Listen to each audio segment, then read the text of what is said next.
पहली बात तो सहसा किसी को गुरु बनाओ मत। बहुत सत्संग करो, सोच समझ के अपनी भावना, क्योंकि ये जीवन भर का खेल है। मान लो अश्रद्धा हो जाए, निंदा स्तुति हो जाए तो बात, बहुत समय तक सत्संग करो, मिलते जुलते रहो, भावनाएं समझो, आचरण देखो, चरित्र देखो। वैसे पता तो चल जाता है, इतना तो पता चल जाता है। क्यों? जैसे कभी किसी ने प्रश्न किया कि हम गुरु किनको माने, तो हम कहा पहले भगवान को मानो, वही गुरु हैं। और उनसे कहो कि प्रगट में जहां मेरे गुरुदेव के रूप में आप हो, मुझे घसीट लो या आ जाओ। वो मिला देंगे, वैसे मिला देंगे, वैसे चला देंगे। और जब आप भगवान को साक्षी करके देखोगे तो आपको पता चल जाएगा। तो हम सदगुरु का जब वर्ण करते हैं तो इसकी भी चर्चा की है कि जिनके पास बैठने से, जिनके वचन सुनने से, जिनके दर्शन से हमारे हृदय में आने लगे कि जिसकी खोज थी वो तो पूर्ण हो गई। आज तक मैं जो खोज रहा था पूर्ण। ये मंत्र गुरु प्रदत्त और गुप्त, जानते हो कैसे दिए जाते हैं मंत्र? हाँ, चद्दर उड़ा के कि कोई हाँ ओठों की क्रिया से भी न जान पाए, और कान में मंत्र शंख घंटा बजवा के कोई सुन न पाए। समझो आत्मा की शुद्धि किसी भी मंत्र की ताकत नहीं, क्योंकि वो परम शुद्ध मंत्रों का अधिष्ठात्र स्वयं आत्मा है। आत्मा तत्व, तो आत्मा जानते हो किसे कहते हैं? अभी जाने नहीं। अरे जो कभी अशुद्ध ही नहीं है उसको शुद्ध कौन करेगा? आत्मा ही शिव, शिव जिनका मंत्र। एक जरा सी त्रुटि हो गई तो वृत्तासुर नाम का दैत्य प्रकट हो गया और यज्ञ कर रहे थे।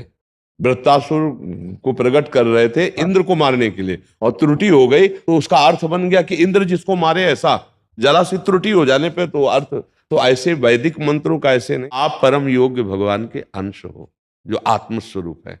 अब इसी बात को जानने के लिए, अभी जाना नहीं, इसी बात को जानने के लिए हम चाहे शिव शिव जपे, राम राम जपे, कृष्ण कृष्ण जपे, मृत्युंजय जपे, गायत्री मंत्र जो गुरु ने प्रदान किया। ये मनमानी नहीं जपे जाते।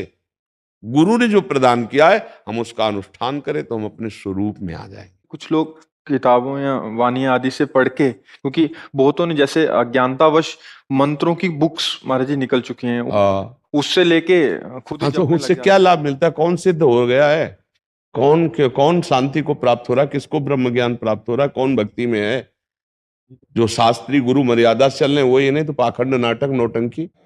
गायत्री अनुष्ठान 24 लाख गायत्री का एक पुरुष चरण होता है। अब टेपों में बज रहे हैं, गायत्री मंत्र बज रहे हैं, द्वादशाक्षर पंचाक्षरी मंत्र, महामृत्युंजय, ये सब बज रहे हैं। ये है कलिकाल, ये है भ्रष्ट बुद्धि कि जो शास्त्रीय गुप्त मंत्र गुरु प्रदत्त होने चाहिए वो बज रहे हैं। हाँ, मृत्युंजय जब करके पूर्व जन्म का क्या जानना चाहोगे?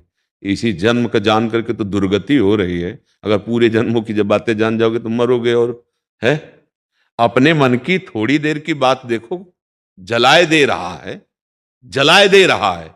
अगर पूरे बचपन की याद करो तो कितने दुश्मन निकल आएंगे, कितनी घटनाएं निकल आएंगी, मिट्टिया मेट हो जाएगा।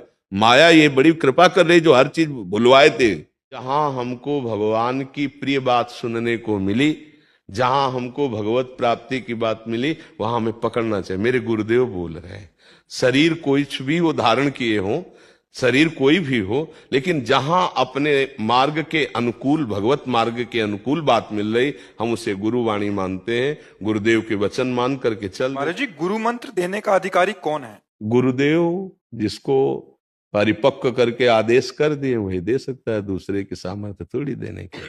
ना नाम बदलने की जरूरत है, न साधना बदलने की जरूरत है, न गुरु बदलने की जरूरत है, केवल भाव बदलने की जरूरत है।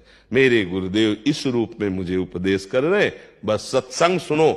जब हम राधा बोले तो तुम समझो हमारे लिए राम राम बोल रहे हैं। जो सुख दुख को समान समझता हुआ, समस्त द्वंद्वों पर विजय प्राप्त किए हुए, स्वयं भागवतिक स्वरूप में स्थित, तभी तो होगा, तभी उसी के द्वारा तो गुरु मंत्र प्रकाशित होगा जाके।